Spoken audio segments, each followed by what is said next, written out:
Career future को लेकर scholar का डर। रिसर्च स्कॉलर की लाइफ में सबसे बड़ा इनविजिबल डर यही होता है, करियर फ्यूचर का डर। हर स्कॉलर अपनी रिसर्च जर्नी के बीच में एक समय ऐसा महसूस करता है कि आगे जाकर उसकी लाइफ कैसी होगी। क्या उसे अच्छी जॉब मिलेगी? क्या एकेडमिक करियर स्टेबल होगा? क्या इंडस्ट्री उसे एक्सेप्ट करेगी? क्या उसकी मेहनत किसी काम आएगी? ये सारे सवाल उसके माइंड में रोज घूमते रहते हैं और धीरे धीरे एक साइलेंट प्रेशर बन जाते हैं। सबसे पहले डर आता है जॉब अनसर्टेनिटी का। स्कॉलर सोचता है कि पीएचडी के बाद क्या ऑप्शंस हैं। एकेडमिया में जाना है, इंडस्ट्री में जाना है, रिसर्च लैब्स में अप्लाई करना है या पोस्ट डॉक्टरल पोजीशंस देखनी है। लेकिन रोड मैप क्लियर नहीं होता।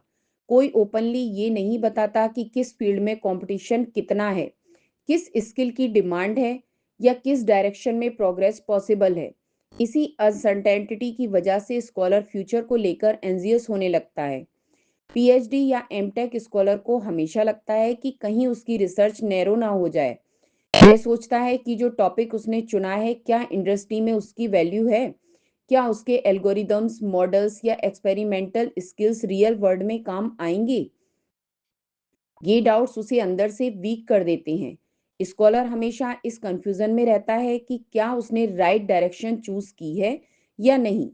करियर का डर तब और बढ़ता है जब वे लोगों से मिक्स्ड ओपिनियन सुनता है। कोई कहता है कि रिसर्च फील्ड में स्कोप कम है, कोई कहता है कि सिर्फ टेक्निक बचती है, कोई कहता है कि इंडस्ट्री रिसर्च स्कॉलर्स को प्रेफर नहीं करती। ये सब बातें स्कॉलर के माइंड में नेगेटिविटी पैदा कर देती हैं और वह अपने फ्यूचर को इनसिक्योर महसूस करने लगता है। सबसे बड़ा प्रेशर होता है फाइनेंशियल स्टेबिलिटी का। स्कॉलर सोचता है कि रिसर्च कंप्लीट होने के बाद उसे कितना अर्न होगा, कितने साल स्ट्रगल करना होगा, स्टाइपेंड खत्म होने के बाद एक्सपेंसेस कैसे मैनेज होंगे, फैमिली को कैसे सपोर्ट करेगा। ये सब थॉट्स उसे रातों को भी डिस्टर्ब करते हैं। जब फ्यूचर क्लियर ना हो तो प्रेजेंट में काम करना और भी मुश्किल लगता है। करियर फियर का एक सबटल फॉर्म होता है कंपैरिजन। जब स्कॉलर देखता है कि उसके बैचमेट्स या पुराने क्लासमेट्स पहले ही जॉब्स, पैकेजेस, प्रमोशंस या ऑन साइट अपॉर्चुनिटीज ले चुके हैं, तो उसे लगता है कि वह पीछे रह गया है। रिसर्च की स्लो पेस उसे करियर रेस से बाहर महसूस करवाती है। वह सोचता है सब आगे बढ़ गए, मैं अभी भी डेटा कलेक्ट कर रहा हूँ। यही फीलिंग उसे मेंटली ड्रेन कर देती है। गाइड भी कई बार करियर डायरेक्शन पर ज़्यादा डिटेल में बात नहीं करते। स्कॉलर अपने डाउट्स डिस्कस नहीं कर पाता कि जॉब कैसे मिलेगी, कौन सी स्किल चाहिए, कौन से जनरल्स एकेडमिक वैल्यू बढ़ाते हैं या इंडस्ट्री में किस तरह की रिसर्च प्रेफर्ड है। ये क्लियरिटी मिसिंग होने की वजह से उनका फ्यूचर और भी ब्लर हो जाता है। स्कॉलर को ये भी डर रहता है कि कहीं रिसर्च में इतना टाइम देने के बाद उसके पास इंडस्ट्री रिक्वायर्ड स्किल ना बचे। उसे लगता है कि कोडिंग आउटडेटेड हो जाएगी, टूल्स बदल जाएंगे या प्रैक्टिकल एक्सपोजर कम हो जाएगा।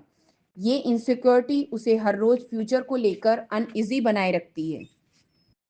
रिसर्च में डिले भी करियर फियर को बढ़ा देता है। एक्सपेरिमेंट फेल हुआ, पेपर रिजेक्ट हुआ, डेटा सेट गलत निकला। हर डिले स्कॉलर को महसूस कराता है कि उसकी करियर टाइमलाइन पीछे जा रही है।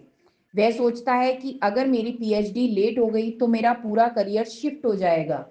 यही प्रेशर उसकी प्रोडक्टिविटी और मेंटल हेल्थ दोनों पर असर डालता है।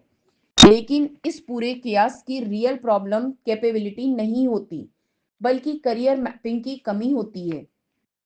स्कॉलर को नहीं पता होता कि उसके रिसर्च डोमेन में कौन सी अपॉर्चुनिटीज हैं, कौन से पाथ्स स्टेबल हैं, कौन से स्किल सेट्स डिमांड में हैं और किस तरह प्रोफेशनल प्रोफाइल तैयार करनी होती है।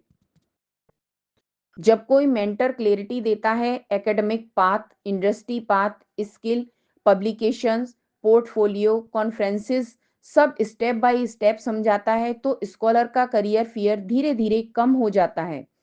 करियर फ्यूचर का डर हर स्कॉलर के मन में होता है, लेकिन सही गाइडेंस के बिना यह डर अनकंट्रोलेबल हो जाता है।